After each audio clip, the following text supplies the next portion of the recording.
बीते एक महीने में देश ने बहुत कुछ देखा है। देश ने घाटी में दहशतगर्दों की क्रूरता देखी है। इसके बाद आतंकी आकाओं को पालने वाले पाकिस्तान पर भारत के ताबड़तोड़ प्रहार देखे। भारत ने पाकिस्तान की लाइफलाइन सिंधु नदी का पानी रोक दिया।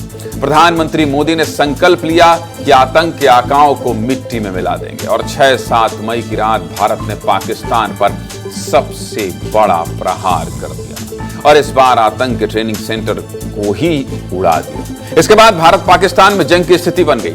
बॉर्डर पर हालात बिगड़ने लगे और फिर युद्ध विराम भी हो गया। ये सारी तस्वीर बयां कर रही है। लेकिन प्रधानमंत्री मोदी ने साफ साफ कह दिया था कि ऑपरेशन सिंदूर अब भारत की नीति बन गई।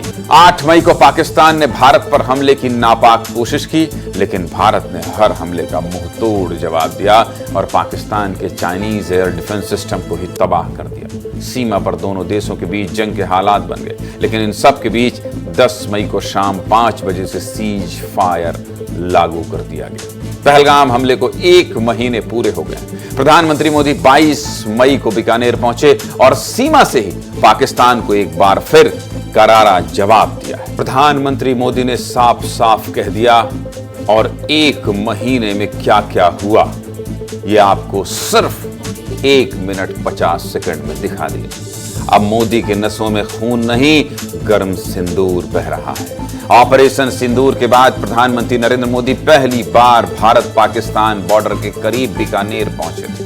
बीकानेर के पलाना में हुई सभा में पीएम मोदी ने 40 मिनट तक भाषण दिया।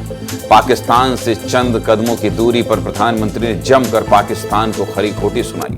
प्रधानमंत्री ने साफ साफ कह दिया कि पाकिस्तान को आतंकवाद की कीमत चुकानी ही पड़ेगी, चुकानी ही पड़ेगी और इसीलिए चुकानी पड़ी है।